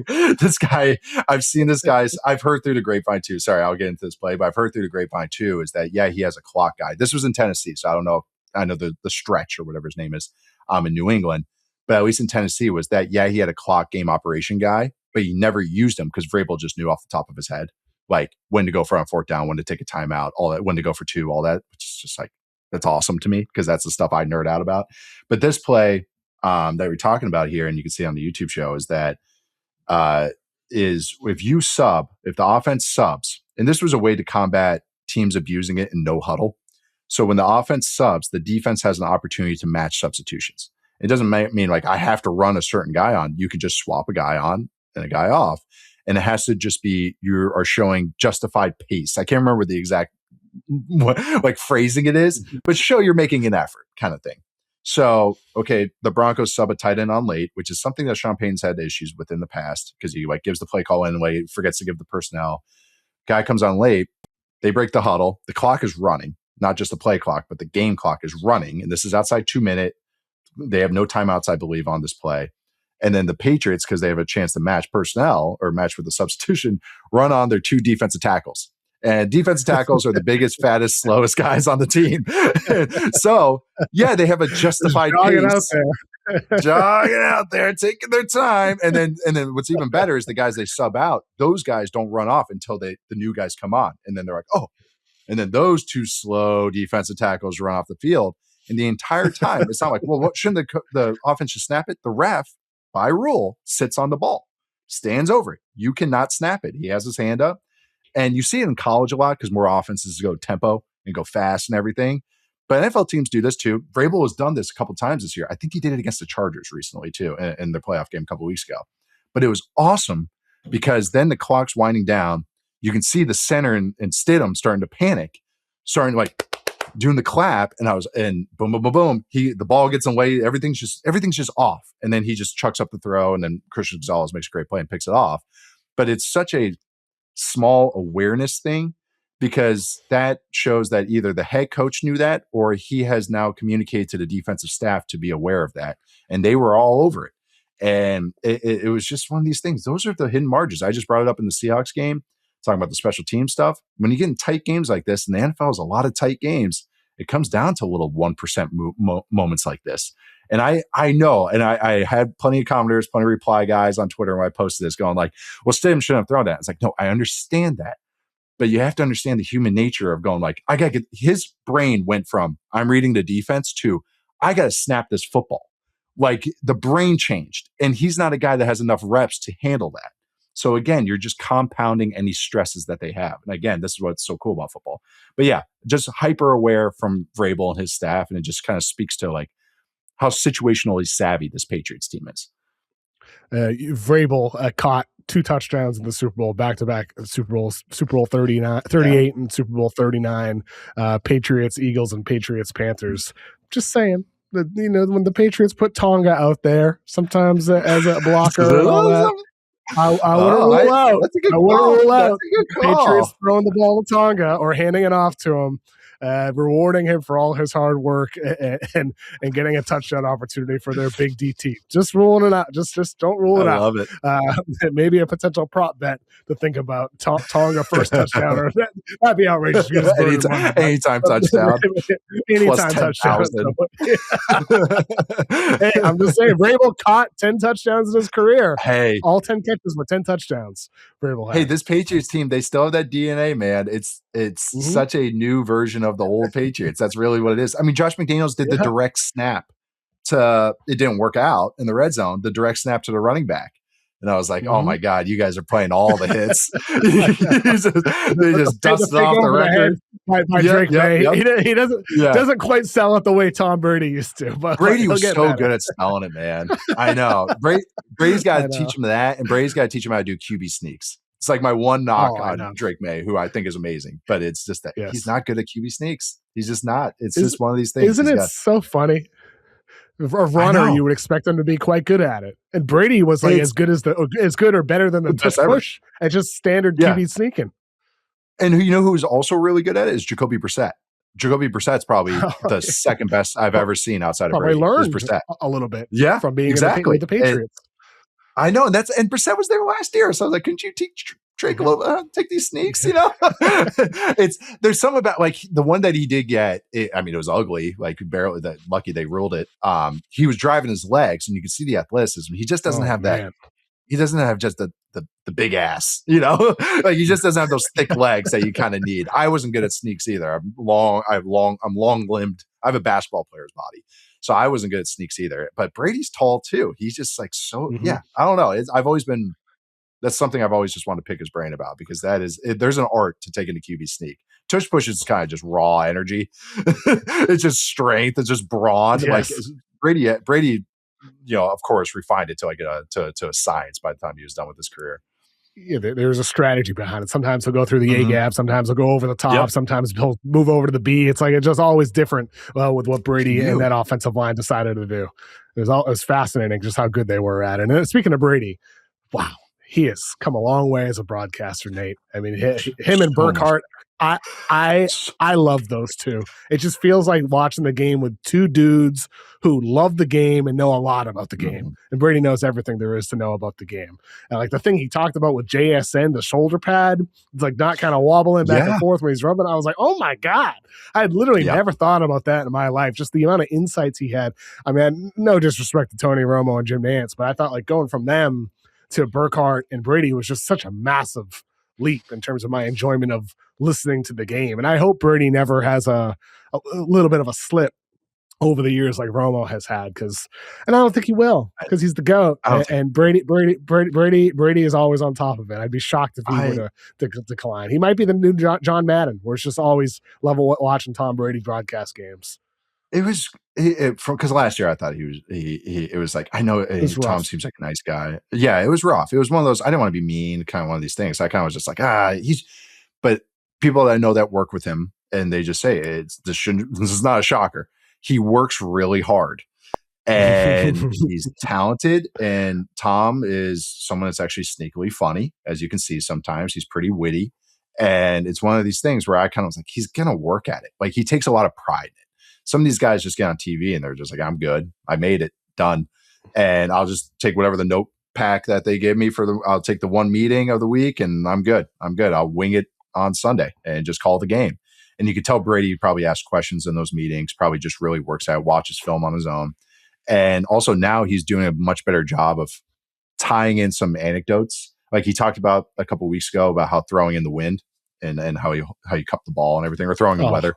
And I thought that was really good and simple. And just like, he didn't over explain it. He didn't talk about how smart he was, how great he was. That's the stuff that gets through to people.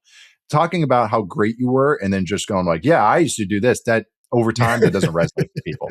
Like that makes he's more talking about his experiences, like more so than how great he is. And that's perfect. And that's the insight I want. I don't want to hear, I did this because now everyone should do it. It's like, I did this because I had to do it because of this, this, and that. And I like that. And you tell he worked at it. I think, I just want to call him KB. I think Burkhardt does a great job of flowing questions to him too. Kind of like you can see the leading questions. And again, that's why he's one of the best of the best. That's why he's good at what he does. But now it just seems like it doesn't feel as rigid. Honestly, it's like once Brady gets through his, when they open and they have the show and they have like their opening statements, their opening monologue, that's the only time Brady still needs to work at it, because you can tell he practiced it 100 times. And then, but then after that, he's good. And I'm right there with you. I thought the analogy with JSN, he compared him to a skier, which I thought was brilliant, about the head, keeping the head straight. And just like, that's what route running is. You want to be able to attack all angles or all spots and leverage without the defender knowing. Same with the pass rusher. And I compared it to Maradona, the soccer player.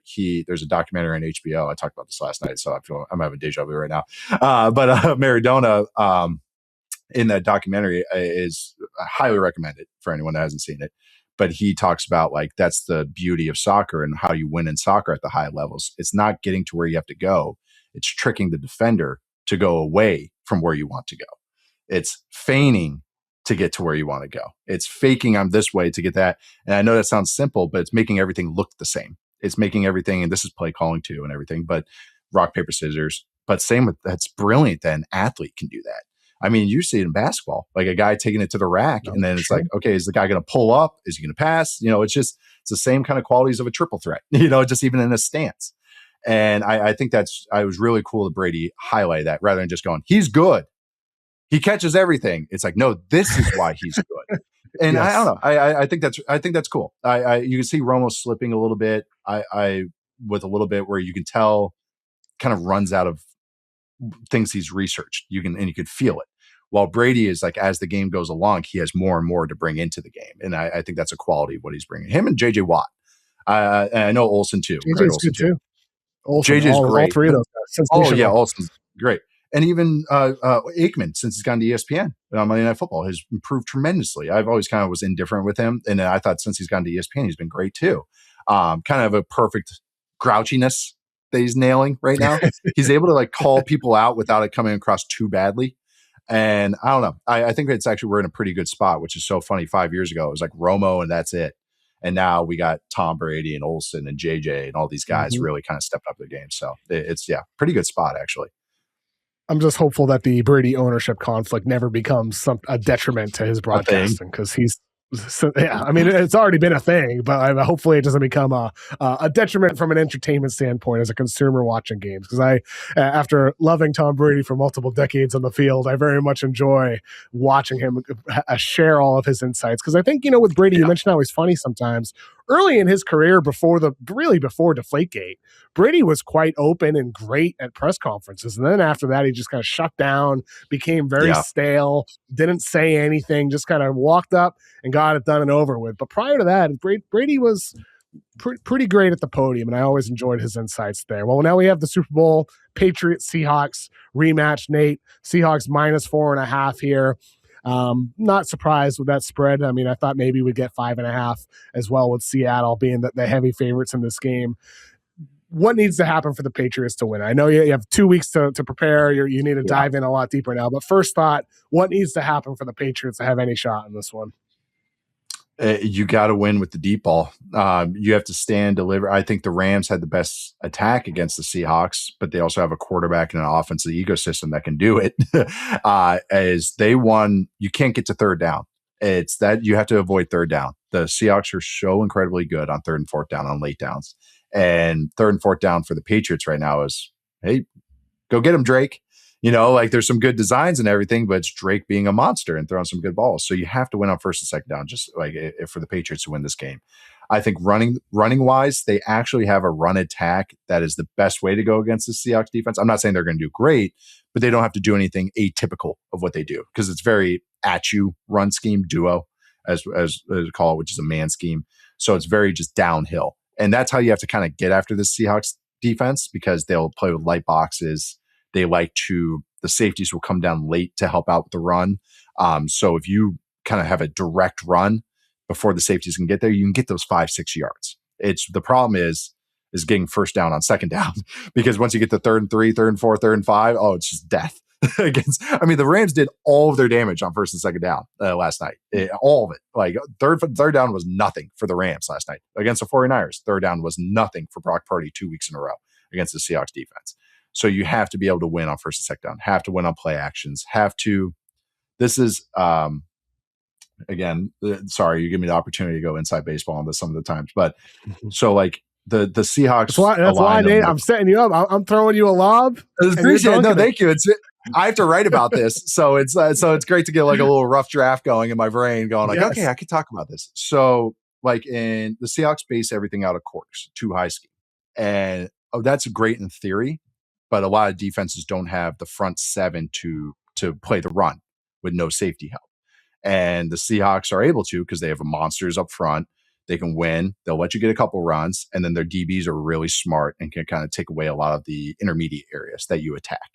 So what the Rams do is a lot of heavy play action and then a lot of downfield routes, what they call dagger concepts. So like a big, deep dig route, in-breaker. And that's great in theory, but then you have to protect. You have to have a guy that can go to the right spot, as far as a big receiver that can get to the right spot, and you have to have a quarterback that can whip it. The Patriots have a quarterback that can do it. Offensive line, I don't know. Receiver, I don't know. And that's where it's hard. It's like, this is in theory, I can draw this up and say, we're going to just rip these big play action plays, but we have to get to that. And why you have to attack deep is when you're playing these quarter shells on defense, and I just keep bringing up the safeties and the run fit. If their eyes are always able to stay downhill, everything's in front of them, 15 yards or lower, it just gets tighter and tighter and tighter, run game and pass game wise. And that's what the Seahawks want you to do. They want you to take those little 5-yard throws and just saw you off. And then it just gets tighter and tighter. How do you beat that? You have to beat them over the top. It's just with how the Seahawks or the Patriots beat the Texans last week, other than CJ Stroud blowing up, is they were just chucking stuff over the top. It was slant flat early, and then they threw the one to Kayshon Boutte late. It's because these guys are playing so tight. They know they just have to win for 2 seconds, DBs, 2.5 seconds, because they can just play top down. So when defense is playing top down, it's fighting fire with fire. You have to beat them over the top. May is willing and able to do that. It's whether the auxiliary players are able to hold up. Is Will Campbell, how much help is he going to need? Can the inside blockers hold up, snap after snap after snap? There's a lot of kind of questions on that, but that's how you have to beat this team. Run the ball decently, but you have to hit 5-6 big plays. The Rams were able to do it for the most part, but that's the formula to beat this defense. Otherwise, it's tough sledding because they just tee off on a lot. I mean, this is like an all-time defense we're watching. Like, that's what's kind of cool. Sure. And I think afterwards it's easy to say, but it's like, that's what's fun in the moment. You can feel it, even with the Rams putting up points. This is one of the better defenses I've seen in 20-something years. It's tremendous what they do. I mean, it's Legion of Boom 2.0 is what it feels like. Yeah. With Seattle, for the Patriots, they've had the fewest points scored in wild card, divisional, and conference championship games in the way of the Super Bowl ever. I mean, 54 points for the Patriots, 61 for the 2000 Ravens, 68 for the 2000 cursed Giants who beat my 18-0 Patriots. Those teams won the Super Bowl. Both those teams, the Ravens and the Giants. So with the Patriots, they gotta have some offense though in this one, because Seattle's going to put up some points as well. Hopefully the Patriots can confuse Darnold and turn him into Jets or Panthers Darnold, but ultimately it's going to have to be Drake May. Drake's going to have to be better than he was in these first 3 games, where it was a lot of up and down.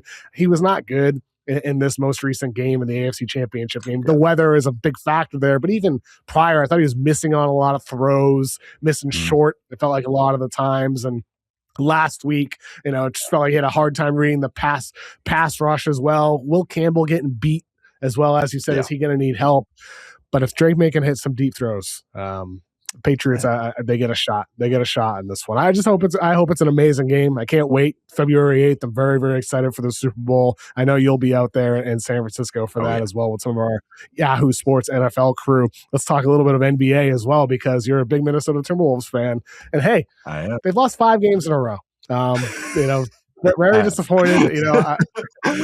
Perfect time for me to start paying attention to them, and then they just go on a 5-game losing streak. Like right when the playoffs start, I can start paying attention to the NBA, and then they just lose 5 in a row. It's like, this is great. I'm so glad I bought League Pass this year. This is great. Oh boy! I brought on Es Baraheni earlier today, who's works for Raptors Republic. They're coming off a big win against the Thunder. They're a half game back from the 2 seed in the East. Perfect timing booking S. Great timing booking you, because it's the NFL playoffs, Nate. But for the Minnesota Timberwolves perspective, they just had their worst offensive game of the season on Sunday against the Warriors. And obviously you haven't been able to watch that game yet. I didn't watch that game yet either. Full transparency, I was watching the Raptors Thunder game among others this morning in preparation for the podcast. But Minnesota's slid as of late. They're the 7th seed in the Western Conference, tied with the Suns for the 6th seed. And last week in the pod, I talked about Yohan Berenger. Hopefully he can get some more minutes at the 5 spot. Up and down minutes for a young guy like him. He's barely played ever since that podcast. The backup point guard spot, that's what you talked about to me in our season preview look ahead. You said with Minnesota, is there going to be a guy that replaces Conley or is better than Conley or assists Conley in that backcourt? It feels to me that's still number one priority right now for the Minnesota Timberwolves. Would you agree with that, Nate? Yeah, and Bones Highland's been like doing the admirable job, but it just kind of is not exactly what they need. They need someone that's a little bit more of a point guard, like a traditional ball handler that can kind of create a little bit too. They need like a little bit of a microwave guy.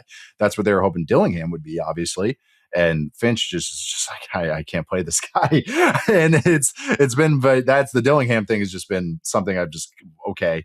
That trying to figure it out. But yeah, it's when Rudy is off the court, how the defense kind of holds up is the big question mark overall. There's been moments that they've kind of like have made it happen, but there's times where you can just feel it. Okay, Rudy, obviously one of the better defenders in our lifetimes. But they just don't have that kind of second unit or second wave of defense that can kind of like hold up against a really good bench mob or against units that can kind of like take advantage of Nas rebound down there. So I agree with you. Baraheni has been a lot of fun when he's been out there, and he had to play big minutes one night because Rudy was out with the Tex suspension, I believe, and going out there, and it was a ton of fun. But the thing is, too, he's a 19-year-old guy that's fine, like wasn't playing high level basketball last year, and is a former soccer player from 5 years ago. How much were you expecting? This is just all gravy. The fact that he's even playable. So it's just, maybe he turns into something, maybe, down the road, but that's exactly what they need. And they need bench scoring. And that's when you're starting Dante DiVincenzo, you kind of lose the bench mob part of that, the bench aspect of that. Like the minutes kind of become a little bit different now. So yeah, that's kind of what I've seen. The late game stuff is so annoying. Edwards has been tremendous in clutch situations this year, but man, they make some bad decisions. And they make some bad turnovers. Julius Randle cannot. There's nothing worse than when the Wolves have like a 5 or 6 point lead with like 2 minutes to go, 2.5 minutes or 3 minutes to go, and they're like doing a run and everything's feeling good. And then you see Julius Randle doing the full steam ahead drive. It's like, oh, here comes a turnover. Here comes a turnover. Like there's nothing worse than having a lead and Julius Randle having the ball. Coming back, game neutral situation, great. For whatever reason, when he becomes point Randle in these tight games with 5, it's like a turnover is going to happen on defense. So, yeah, what did you say?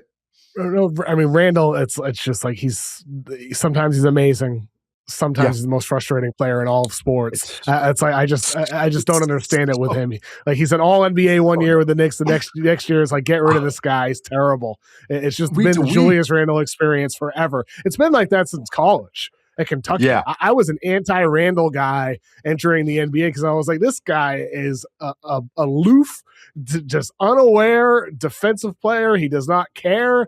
But then you look at him and he's a tough guy and he's strong and he's ripping down rebounds and he's going the other way. It's just the juxtaposition of the Julius Randle experience is not going away. It's like not going to change. And so that's something that you have to factor in terms of the point guard aspect, Nate. You don't want him to have to make decisions as much as he has to with the current roster construct. You want it's the Sam Darnold thing. You want to narrow the focus and have him make 4 decisions instead of 10 decisions.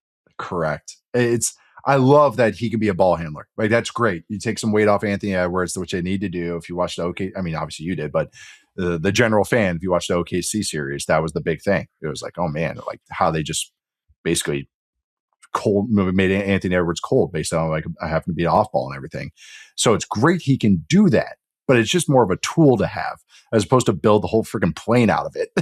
And it's yes, he's had stretches in games where it's been great. He's made a bunch of good decisions, but it's usually going against not the good teams or teams where it's the situation's already in hand, as opposed to these tight games and better games and teams that feel more like a playoff matchup is where he kind of discombobulates.